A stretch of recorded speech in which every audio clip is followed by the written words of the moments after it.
या निमित्तानं करण्याचा आमचा मानस आहे। लाडक्या बहिणीच्या लाभार्थ्यांच्या संख्येमध्ये पुन्हा वाढ झालेली आहे। जवळपास आधी 80 लाख होते, शासनाने आता माहीत पडलं की 92 लाख लाभार्थी महिन्याला अपात्र मिळत आहे। नाही, हे खरं आहे की सरकारची आता ऐपत नाही। ज्यावेळेस निवडणुका होत्या त्यावेळेस सरसकट दिलं, त्यावेळेस अटी शर्ती लावल्या नाही आणि आता मात्र अटी शर्ती लावून लाडक्या बहिणींना वगळण्याचं पाप हे सरकार करत आहे। आता ज्यामध्ये मला कळत नाही, शेतकऱ्यांच्या संदर्भात सुद्धा तीच अट लावली। आता इन्कम टॅक्स मला आयटी विभागाकडे यादी पाठवली आणि यातले इन्कम टॅक्स पेड करणारे कोण आहेत त्यांना वगळण्याचा निर्णय घेतला। आता सहजच आहे की फॉर्म 16 भरून घेतला जातो शेतकऱ्यावर, अनेक लोक भरतात। आता फॉर्म 16 भरल्यानंतर तो इन्कम टॅक्स पेही झाला फॉर्म भरल्याबरोबर, त्याचं उत्पन्न काही नाही आहे, अनेकांनी भरून ठेवले आहे। म्हणजे असे लाखो लोक शेतकरी यातून वगळण्याचा सरकारचा डाव आहे, ज्यामध्ये आपण पाहिलं की कंत्राटी पद्धतीवर काम करणारी माणसं आहेत, अंगणवाडी सेविका आहे, पोलीस पाटील आहे, तो गावातला शाळा व्यवस्थापन समितीचा अध्यक्ष असेल, तंटामुक्तीचा अध्यक्ष असेल। आता ही शेतकरी आहेत, कंत्राटी पद्धतीनं काम करणारे अनेकांना तो फॉर्म 16 भरून घ्यावा लागतो। आता पोरांनी भरला म्हणून बापाच्या नावानं असलेला शेतकरी असेल, त्याचं कुटुंब गृहीत धरून त्याला तुम्ही कर्जापासून वंचित करत असाल तरी कर्जमाफी कशाला देत आहे? सगळ्या शेतकऱ्यांना वगळण्याचं काम होत असेल तर हा आकडा फुगवून सांगितला गेला आहे।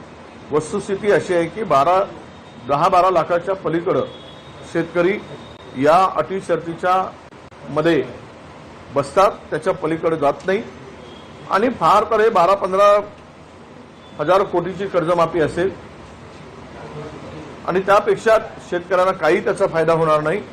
पुन्हा शेतकरी कर्जाच्या डोंगरात उभा राहील आणि कर्जात शेतकऱ्यावर मरणाची पाळी सरकार आणेल अशी परिस्थिती आहे।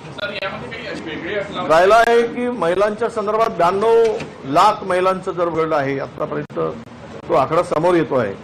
हे किती बेंबीपासून ओरडले सरकारनं तरी पण 92 लाख महिला वगळल्या आहेत, हे काही लपून राहिलेलं नाही। ज्या अटी शर्ती घालून वगळल्या आहेत, आता हे जर पुन्हा मतदानासाठी जातील तर गावातील महिला यांना जा विचारतील, तुमच्यामध्ये सरकार आणण्यासाठी तिजोरी खाली गेली आणि आता तिजोरीमध्ये तुमच्याकडे पैसे नाहीत, पण इन्फ्रास्ट्रक्चर आणि बाकीच्या गोष्टी रेवडी वाटायला घ्यायला, सरकारला मोफत जमिनी द्यायला, लाखो करोडोच्या जमिनी उद्योगपतींच्या घशात घालतायत कवडीमोल भावानं, त्याच जमिनी विकल्या असत्या तर शेतकऱ्यांना आणि महिलांना मदत करता आली असती। पण नीतिमत्ता या सरकारची संपली आहे आणि त्यामुळं हे महिलांना सोडतायत, शेतकऱ्यांना वाऱ्यावर सोडतायत, बेरोजगारांना वाऱ्यावर सोडतायत। ही परिस्थिती आता निर्माण झाली आहे। त्यांना वाटते की जवळपास निवडणुका नाही आहेत तर आमचं कोण काय करेल, सगळ्या निवडणुका संपल्या आहेत। ठीक आहे, त्यामुळे सरकार मस्तीमध्ये अशा पद्धतीनं वागत आहे हे आता दिसत आहे। पराभव व्हावा ही लोकांची इच्छा होती, गिरीश महाजन म्हणतात परिषदेच्या निवडणुकीचं कवित्व अजूनही सुरू आहे। कोण कराडे नाही हो, दराडे। दराडेचा पराभव का झाला हे त्यांचा प्रश्न आहे। त्यांचं फार दोघांचं शिवसेना आणि भारतीय जनता पक्षाचं फार उत्तम असं सौख्य आहे, फार त्यांच्यामध्ये उत्तम मैत्री आहे आणि बक्कम युती आहे, त्यामुळं एकमेकाला पाडण्याचं काम ते करतायत। एसआरएमध्ये जे आहे ते घोटाळा झाल्याची माहिती पुढे येत आहे। राजाराम पाटील जे मुंबईचे कार्यकारी अधिकारी आहेत त्यांनी तिथे गैरव्यवहार केल्याची माहिती पुढे येत आहे। हे बघा, एसआरएमध्ये तर पूर्ण गोंधळ आहे। एसआरएमध्ये इतक्या मोठ्या प्रमाणामध्ये मुंबईमध्ये किमान हा घोटाळा जर उद्या काढला तर 4-5 लाख कोटीचा घोटाळा पुढे येईल, पण पुढे येईल पण कोण चौकशी करेल? आम्ही पत्र देतो, आम्ही विधानसभेत प्रश्न विचारतो, एसआरएच्या घोटाळ्याचा असेल, टीडीआरचा घोटाळा, पुण्यामध्ये टीडीआरचा प्रचंड मोठा घोटाळा झाला, किमान पुण्यामध्ये आता पुढे माहिती जी आली त्यामध्ये 5,000 5,500 कोटी रुपये या घोटाळ्यामध्ये, जिथे झोपडपट्ट्या नाही तिथे झोपडपट्ट्या दाखवल्या, सरकारी जागेवरचा TDR घेतला. आता SRA मध्ये सुद्धा तेच केलं. मुंबई हे भार म्हणजे मुंबईमध्ये बांद्र्यामध्ये जुहूमध्ये आता 1-2 लाख कोटीचा SRAचं काम सुरू आहे. ते कोणाच्या आशीर्वादानं सुरू आहे? कोण आहे त्याच्यात? सगळे सत्ताधारी पक्षाचेच लोक आहेत. त्यामुळे ह्या SRA मधून बक्कळ पैसा कमवण्याचा सोपा आणि साधा धंदा, सत्तेचा बळाचा वापर करून आता कॉर्पोरेशनही त्यांच्या हातात आहे, सर्व सत्ता त्यांच्या हातात आहे. त्यामुळे 4-5 लाख कोटी रुपये हे सगळी चौकशी झाली तर पुढे येईल. राजारामजी म्हणतात, त्यामुळे मी त्यांच्याशी बोलेल, अधिकची त्यांच्याकडून माहिती घेईल मी. पण माझ्याकडे या संदर्भातली भरपूर माहिती आहे आणि हा प्रचंड मोठा घोटाळा उद्या महाराष्ट्राच्या पुढे येईल जर निपक्ष चौकशी केली तर. ड्राय स्पेल मोठा 11 दिवसाचा ड्राय स्पेल आहे विदर्भामध्ये आणि आणखी 5 दिवस पाऊस येणार नाहीये. पीक संकटात आहे. बरं, निम्मी पेरणी झाली नाही. संकट आहे आणि कर्जमाफी दिली तरी शेतकरी पुन्हा कर्ज झाला नाही.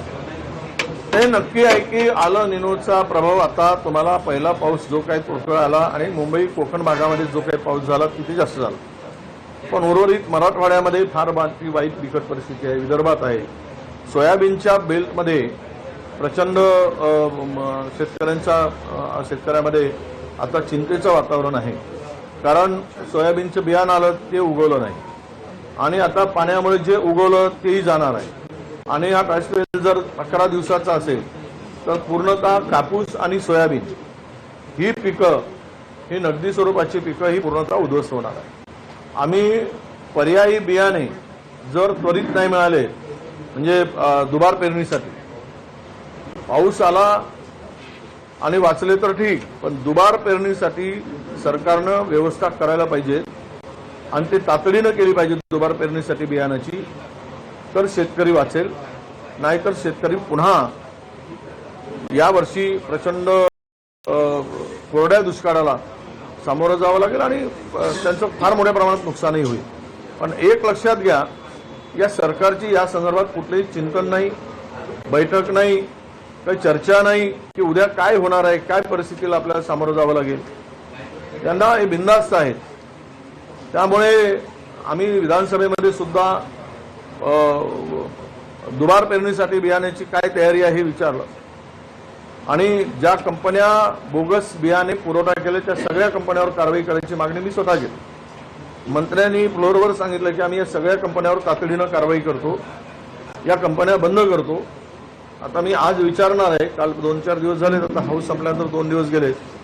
आज काय कारवाई सरकार करते त्याकडे पण लक्ष आहे आणि मी कृषी मंत्र्यांनाही बोलणार आहे की तुम्ही पर्यायी बियाणे म्हणजे दुबार पेरणीसाठी बियाणे उपलब्ध तुमच्याकडे काय आहे, काय परिस्थिती आहे यासाठी तातडीची एक बैठक लावा आणि या सोयाबीन कापास बेल्टमधील लोकप्रतिनिधीला आणि शेतकरी प्रतिनिधीला बोलवून त्यांना सगळी माहिती द्या अशी मागणी सुद्धा मी करणार. शेतकरी संघात आहेत, तुम्ही या भागाचा काही दौरा करणार आहे, पाहणी करणार आहे का तुमच्या मतदारसंघ किंवा जिल्ह्यामध्ये? कारण की त्यांना धीर देणं गरजेचं आहे. नाही, मी काल पण होतो, मला काल शेतकरी पण भेटले, आर्वीला होतो, तिथे त्यांनी शेतकऱ्यांनी व्यथा सांगितली, तिकडे पण त्यांनी निवेदन दिलं. जर आता हे 2-3 दिवसाची परिस्थिती पाहू आणि नाहीतर आम्ही सुद्धा अनेक शेतकऱ्यांच्या भेटीगाठी घेऊन सगळी परिस्थिती लक्षात आणू. मी दौरा करेल ना, 100% दौरा करणार आहे आणि आम्ही शेतकऱ्यांच्या बांधावरही जाऊ. कारण उगवणं बियाणेच उगवले नाहीत त्यामुळे ती वस्तुस्थिती आहे. आता पंचनामे करायचे आदेश ज्या शेतकऱ्यांनी बियाणे घेतलेत आणि उगवले नाही तिकडे पंचनामे करायचे आदेश दिले गेले आहेत. मी म्हटलं पंचनामेची काय तक्रार आली की कारवाई करा.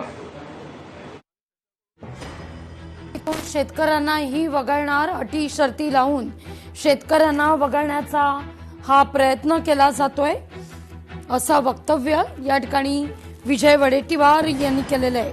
ज्या पद्धतीनं लाडक्या बहिणींना अटी आणि शर्ती लावून वगळलं, अगदी तसाच प्रकार या ठिकाणी शेतकऱ्यांचा देखील केला जातोय. शेतकऱ्यांना देखील अटी शर्ती लावून वगळण्याचा सरकारचा डाव आहे, वगळवण्याचा असा आरोप वडेट्टीवार यांनी केलेलं आहे. कर्जमाफीतून शेतकऱ्यांनाही वगळणार असल्याचं वडेट्टीवार सांगतायत. लोकशाही मराठी ऐका, पहा, जागरूक रहा.